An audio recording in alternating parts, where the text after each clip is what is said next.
को प्रणाम। राम राम। बहुत खतरे में भारत। पहलगाम हमले के बाद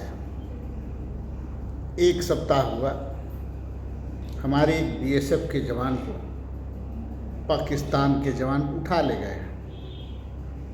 सरकार मीडिया के माध्यम से हवा तो खूब उड़ाती है,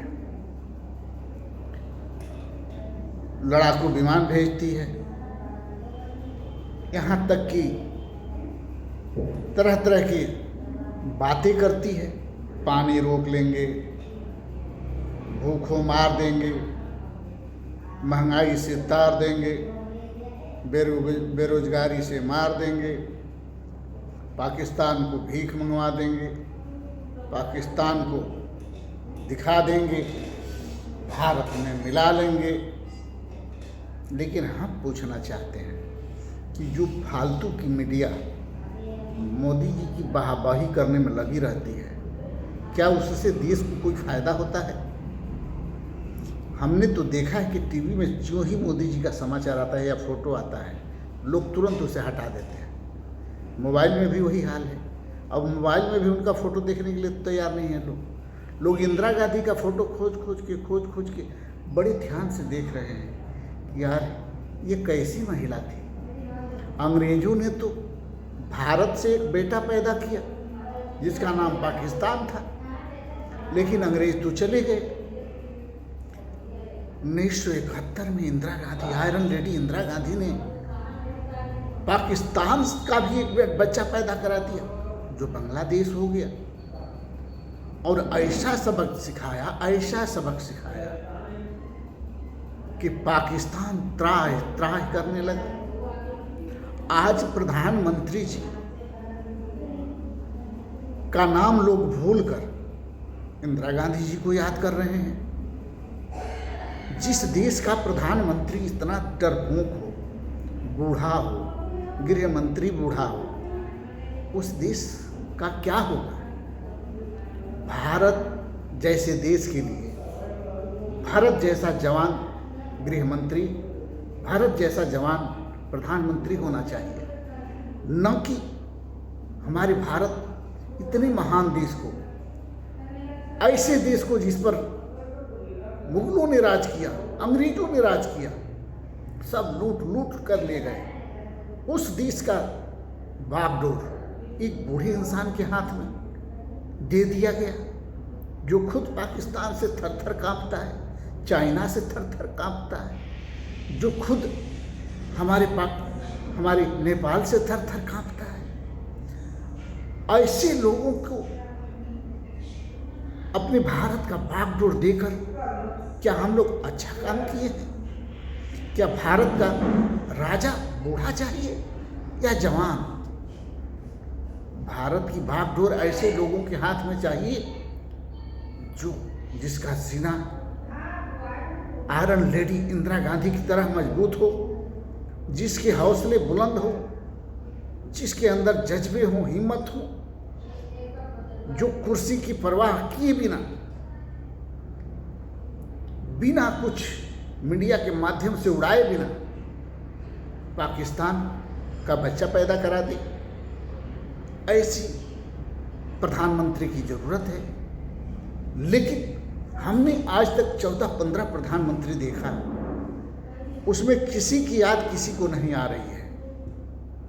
लेकिन आप लोगों ने देखा ही होगा कि पहलगाम हमला के बाद पाकिस्तान का एक बाल तक नहीं उखाड़ पाया हमारा भारत,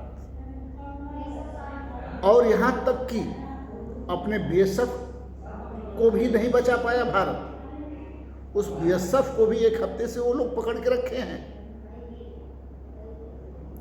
और उसकी गर्भवती पत्नी, उसका एक बच्चा कह रहा है गृह मंत्री जी से कि हमारा सब कुछ ले लो, हमारा सब कुछ ले लो। ये रोए खड़े हो जा रहे हैं दर्द देखकर, लेकिन हमारे पापा को वापस ले लो, हमारे पापा को वापस ले लो। हम समाज से पूछना चाहते हैं कि क्या हम लोग इस बूढ़े हाथ में सुरक्षित हैं?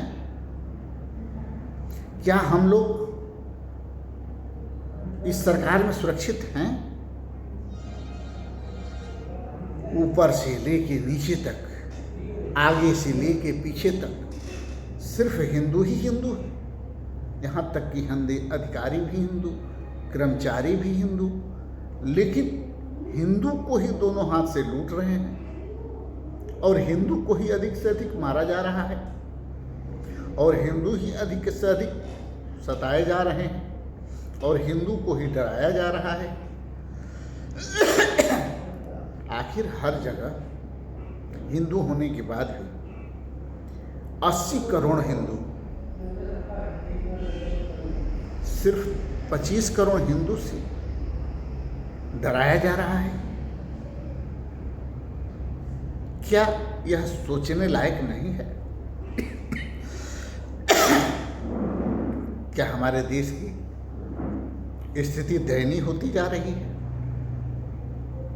आज यह दिन आ गया कि जिनका हम लोग जयकारा किया करते थे, जिनका झंडा लेके हम लोग दिन रात दौड़ा करते थे, जिनके मीटिंग में भीड़ लगाने के लिए गाड़ी गाड़ी भर के आदमी ले जाते थे, आज उसी आदमी को लोग भूल रहे हैं। और 84 में शहीद हुई, देश के लिए खून का कतरा कतरा, मांस का टुकड़ा टुकड़ा देश के नाम समर्पित करने वाली आयरन लेडी इंदिरा गांधी जी को लोग याद कर रहे हैं। ऐसी दयनीय स्थिति हो गई हमारे प्रधानमंत्री जी की। कहाँ गया वो 56 इंच का सीना? कहाँ गई वो लाल लाल आंखें? कहाँ गए लड़ाकू विमान? कहाँ गए जो इतने महंगे महंगे आए थे फाइटर, इतने महंगे महंगे जहाजें आई थी जिसको राफेल कहते हैं। चौगुना दाम देकर के राफेल को लाया गया और सिर्फ उड़ा उड़ा के मीडिया के माध्यम से भारत को दिखाया जा रहा है। एक समय हमारे भारत के एक जवान को भी उठा ले गई थी पाकिस्तान की सेना, जिस समय उसको पाकिस्तान वालों ने छोड़ दिया।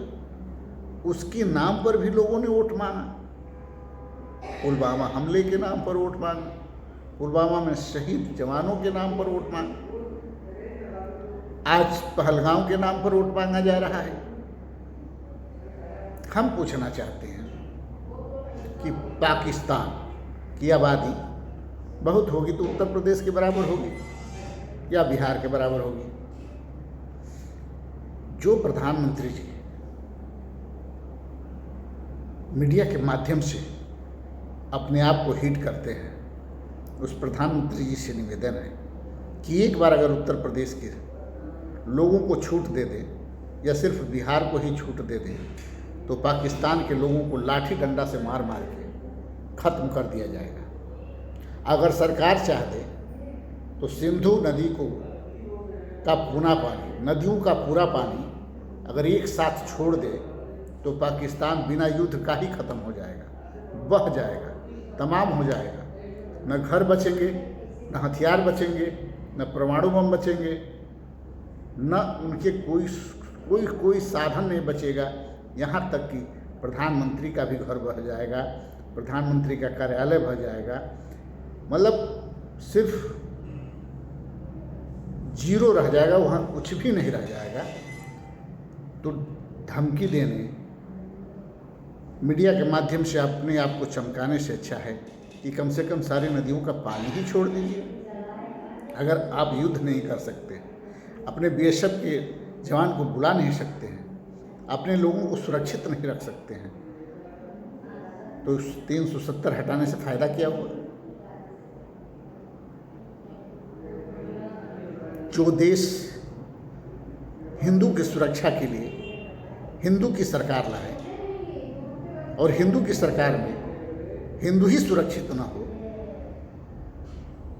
कहीं लोग मार दिए जा रहे हों, कहीं लोग उठा लिए जा रहे हों, कहीं बेटी बहनें उठाई जा रही हैं, कहीं बच्चे उठाए जा रहे हैं, कहीं बलात्कार है चरम पर, कहीं लूट है चरम पर, कहीं लड़कियां थाने के सामने अपना दुख रो रही हैं, फिर भी उन्हें किसी तरह का कोई सहूलियत नहीं मिल रहा है।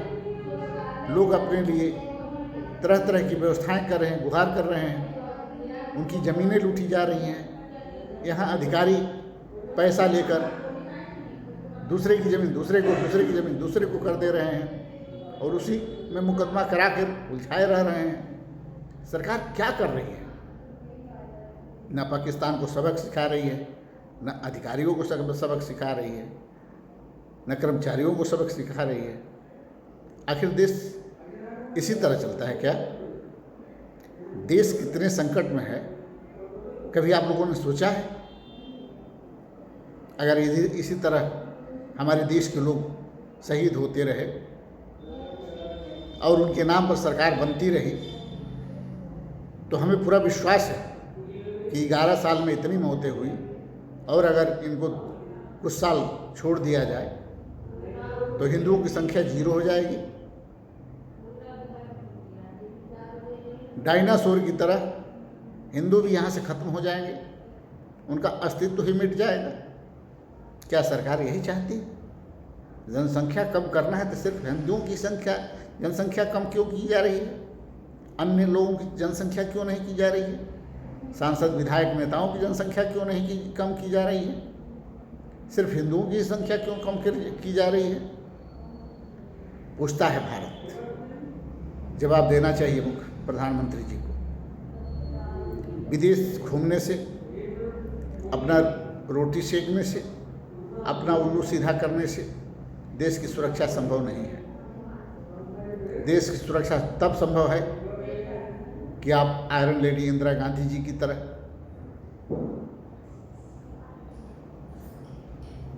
एक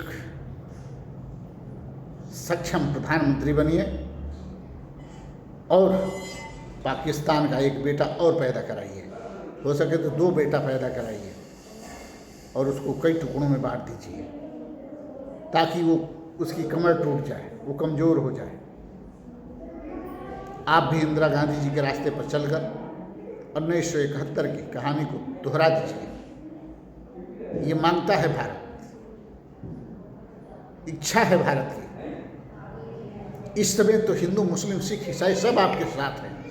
उस समय तो कोई भी नहीं था इंदिरा गांधी जी के साथ। न उन्होंने स्ट्राइक की बात की, न निस्तो नाबूद करने की बात की, न तबाह करने की बात की, न मीडिया के माध्यम से तरह तरह की व्यवस्थाएं बनवाई। उन्होंने तो एक टूक में पाकिस्तान का बेटा पैदा किया, बांग्लादेश बना दिया। आप ऐसा काम कब करेंगे? अगर आप कमज़ोर हो गए हों, आपके गृह मंत्री जी कमज़ोर हो गए हों, उठने बैठने में तकलीफ़ होता हो, चलने फिरने में तकलीफ़ होता हो, एसी से निकलने में डर लगता हो, तो कुर्सी छोड़ दीजिए सरकार। किसी अपने पार्टी के किसी अन्य लोगों को दे दीजिए। कुर्सी संभालने के लिए योगी जी भी बैठे हैं और आपके नज़दीकी भी कोई होगा, उसको दे दीजिए। किसी को नहीं दे सकते हैं तो योगी जी को दे दीजिए। आखिर बूढ़ी हड्डी इतना बड़ा देश का भार कब तक संभाल के रखेगी? हड्डी में भी तो कमजोरी आती है, हड्डी भी तो कमज़ोर होता है, कमर टेढ़ी हो जाती है, घुटने में दर्द होने लगते हैं। मानते हैं आप प्रधानमंत्री हैं, गृह मंत्री हैं, आप लोगों का VIP इलाज होता होगा, VIP वस्तुएं खाते होंगे, VIP तरह से रहते होंगे, VIP गाड़ियों में चलते होंगे, VIP जहाज़ों में उड़ते होंगे, मानते हैं। लेकिन ये जो निसहाय लोग मारे जा रहे हैं, जो खुशी मनाने जा रहे हैं और आंसू लेके आ रहे हैं, इन पर तो थोड़ा ध्यान दीजिए। अगर आप पहले से ही सतर्क होते तो क्या पहलगाम होता? क्या आप पहले से ही सतर्क होते तो क्या पुलवामा होता? क्या आप सतर्क होते तो BSF को लोग उठा ले जाते? नहीं ना। तो आखिर इतना निष्क्रिय कब से? आप तो 18-18 घंटा काम करते हैं और फिर भी इतनी बड़ी चूक। जब हमारा प्रधानमंत्री 18-18 घंटा काम करता हो और इतनी बड़ी बड़ी चूक हो जाती हो तो कुर्सी पर बैठे रहने से कुछ फ़ायदा है क्या? क्या आप कुर्सी को छोड़ना नहीं चाहते हैं? क्या कुर्सी आपको चिपक गई है, छोड़ नहीं रही है? क्या आप खुद नहीं छोड़ना चाहते हैं? अगर देश और समाज की रक्षा करने में आप असमर्थ हैं तो आप दोनों भाई कुर्सी छोड़ दीजिए, देश को सुरक्षित हाथों में दे दीजिए। हम नहीं कह रहे हैं कि आप कांग्रेस को दीजिए, सपा को दीजिए, बसपा को दे दीजिए, अपने ही पार्टी में किसी सुरक्षित लोगों के हाथों में दे दीजिए।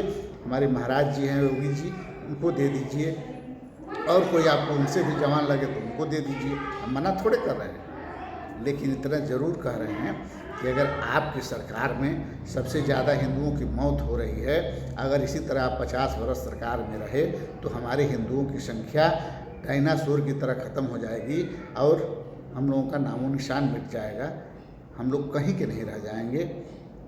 इसलिए हम आपसे हाथ जोड़कर निवेदन करते हैं, वंदन करते हैं, अभिनंदन करते हैं कि तो पाकिस्तान के 2, 3, 4 लड़के पैदा करा दीजिए या कुर्सी छोड़ दीजिए। इसी सब बातों के साथ जय हिंद, जय भारत, जय सर्व समाज, जय प्रधानमंत्री जी, जय गृह मंत्री जी, जय मुख्यमंत्री जी, जय हिंद।